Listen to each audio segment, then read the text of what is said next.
இந்த உலகம் என்றால் என்ன?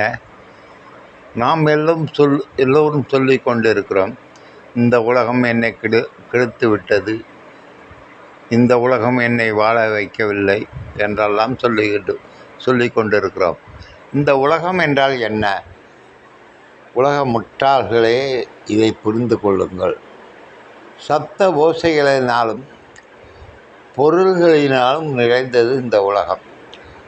புரியுங்களா? அப்பொழுது பொருள்கள் என்றால் என்ன? அசையும் உயிரினம், அசையா உயிரினம், இவை இரண்டும் சேர்ந்தது தான் உலகம். இதைவிட ப்ளஸ் சப்த ஓசைகள். கடல் அலை தோன்றினால் சத்தம் வருகிறது, மழை பெய்தால் சத்தம் வருகிறது, காற்றடித்தால் சத்தம் வருகிறது. இந்த சத்த ஓசைகளும் பொருள்களும் நிறைந்தது தான் உலகம். நீங்கள் கூகுளில் சர்ச் பண்ணி